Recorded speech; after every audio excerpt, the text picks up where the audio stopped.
السلام علیکم۔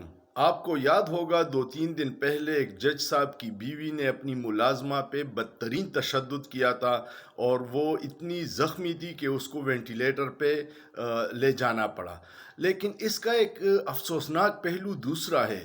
چاہیے تو یہ تھا کہ لوگ مظلوم کے ساتھ کھڑے ہوتے، لیکن کل فیصل واڈا کی ایک مبینہ کال لیک ہوئی ہے جس میں وہ مظلوم کی فیملی کو دمکا رہا ہے کہ آپ جج صاحب سے صلح کر لو، اس کیس میں کچھ نہیں نکلنا، 5 سال تک بھی کچھ نہیں ہوگا۔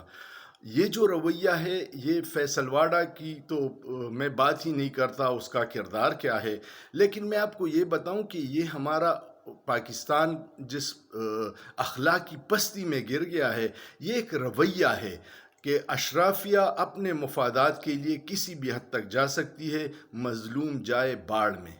سوچئے، سوچنا جرم نہیں ہے۔